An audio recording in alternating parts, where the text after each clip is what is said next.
Adik Chu Feng, apa itu? Mengapa punyamu berbeda dengan punya kakek bajingan itu? Wen Sui awalnya tidak ingin bertanya karena tidak ada cara untuk berkomunikasi secara rahasia di sini, tetapi dia benar-benar penasaran. Dia tidak penasaran mengapa Chu Feng dan Jie Tianran tiba-tiba bisa membentuk formasi. Karena dia tahu itu pasti metode yang dipelajari Chu Feng dan Jie Tianran dari jimat sampah itu. Tetapi dia penasaran mengapa hal-hal yang diringkas Chu Feng dan Jie Tianran berbeda. Menurutnya, apa yang diringkas Jie Tianran tampak lebih menakutkan daripada milik Chu Feng. Kita perlu mendapatkan kekuatan di sini.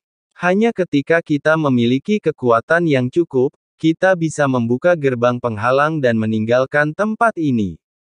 Ada dua cara untuk mendapatkan kekuatan ini. Yang satu sedang menanam. Benda-benda yang ditanam memiliki kekuatan ini sendiri. Ada cara lain, yaitu melahap. Kekuatan semacam ini juga tersembunyi di antara langit dan bumi. Metode devouring dapat melahap kekuatan yang tersembunyi di antara langit dan bumi. Dan Anda hanya dapat memilih satu dari dua metode tersebut. Chu Feng tahu bahwa karena Jie Tianran mampu memadatkan objek ini, dia pasti telah mengetahui aturan di sini sejak lama. Jadi dia tidak menghindari Jie Tianran, tetapi memberitahu Wen Sui secara langsung. Jadi, itulah arti rob dan plan. Pada saat ini, orang di sebelah Jie Tianran menghela nafas dan kemudian menatap Chu Feng. Chu Feng, kamu juga melihat orang itu, kan? Yang mana? Chu Feng pura-pura bingung. Kenapa pura-pura bingung? Siapa lagi yang bisa? Tentu saja pemimpin sekte Zuuji, Sangguan Huangquan. Karena kamu bisa datang ke sini, bagaimana mungkin kamu tidak bisa melihatnya? Kata orang di sebelah Jie Tianran. Jadi bagaimana jika aku melihatnya? Tanya Chu Feng. Tetapi ketika pihak lain menanyakan hal ini, Chu Feng mengerti bahwa Jie Tianran pasti juga bertemu dengan Sangguan Huangquan. Apakah menurutmu ketika Master Sekte Alam Zuu menulis kata, benih, beliau memberikan bobot lebih padanya, karena menganggap kata, benih, lebih penting, sehingga beliau memilih metode penanaman. Tapi, percayalah, pilihanmu salah, kata orang di sebelah Jie Tianran. Mendengar apa yang dikatakan pihak lain, Chu Feng tidak bisa menahan tawa sinis. Orang sok suci lainnya, kau tidak terlihat seperti produk zaman ini, orang tua. Kau tidak akan hidup lama lagi, kan? Kata Chu Feng. Sesungguhnya umurku sudah hampir habis. Kebetulan sekali aku bisa memanfaatkanmu, hantu kecilku, untuk mengisi kembali umurku. Mungkin, hari ini. Orang di sebelah Jie Tianran tertawa sinis saat mengatakan hal ini. Kalau begitu, mari kita lihat apakah kamu punya kemampuan. Sambil berbicara Chu Feng meneruskan latihan rumus sihirnya. Tak lama kemudian, pohon muda Chu Feng mulai tumbuh dengan cepat, dan tak lama kemudian tumbuh menjadi pohon besar yang tingginya mencapai 1000 meter.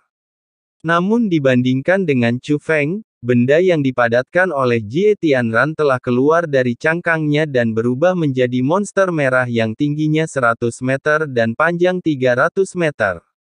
Meskipun dari segi ukuran, monster merah itu tidak sebesar pohon yang dipadatkan Chu Feng. Namun aura yang dipancarkannya bahkan lebih kuat dari pohon Chu Feng. Namun ada perbedaan mendasar antara keduanya. Pohon Chu Feng memancarkan kekuatan aneh, dan menjadi semakin kuat seiring pertumbuhannya. Monster merah yang dipadatkan oleh Jie Tianran sendiri tidak memiliki kekuatan aneh semacam itu. Namun saat ia membuka mulutnya yang berdarah, keluarlah kekuatan melahap yang aneh, menyebabkan munculnya kekuatan aneh di dunia ini dan masuk ke dalam mulutnya yang berdarah. Kekuatan aneh yang ditelannya secara alami jauh lebih rendah daripada yang terkandung dalam pohon Chu Feng. Tetapi monster merah terus melahap dan berevolusi. Mula-mula hanya ada satu mulut, tetapi muncul 3 mulut di kepala bagian belakang. Lebih jauh ke belakang, Tidak ada lagi mata, hidung atau telinga, dan seluruh kepala hanyalah mulut. Ini makin aneh, tetapi makin kuat. Saat ini, pohon hijau yang dipadatkan Chu Feng telah tumbuh setinggi 10.000 meter. Setiap daun memancarkan cahaya, dan sedikit goyangan ranting-rantingnya dapat memengaruhi perubahan atmosfer dunia ini. Pohon ini sangat sakral.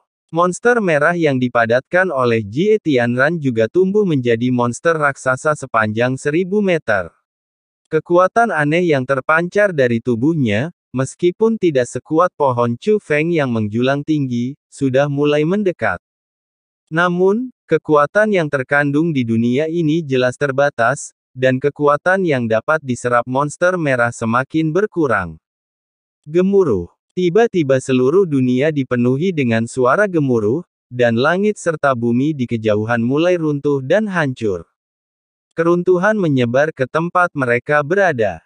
Melihat ini, Wen Sue buru-buru menatap Jie Tianran dan berteriak dengan marah. Jangan hisap, kau menyerap kekuatan dunia ini. Dunia ini akan runtuh karena monster jelekmu. Berdengung. Pada saat ini, sebuah retakan muncul di kehampaan tak jauh dari sana, yang merupakan gerbang penghalang. Sepertinya aku telah lulus ujian. Melihat gerbang penghalang yang besar, Wen Sue tampak gembira. Meskipun dunia runtuh, mereka masih bisa pergi. Meskipun metode yang dipilih berbeda, tampaknya Chu Feng telah memperoleh lebih banyak kekuatan saat ini. Bahkan jika mereka pergi sekarang, mereka masih memiliki keuntungan.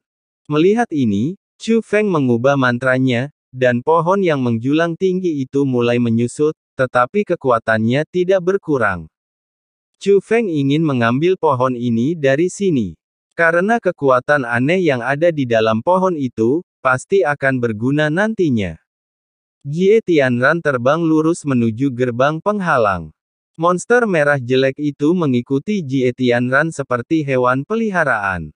Namun saat Jie Tianran tiba di gerbang penghalang, dia tiba-tiba berhenti, berbalik, dan merapal beberapa mantra sihir. Oh, monster merah itu tiba-tiba berubah, seluruh tubuhnya berubah menjadi mulut berdarah.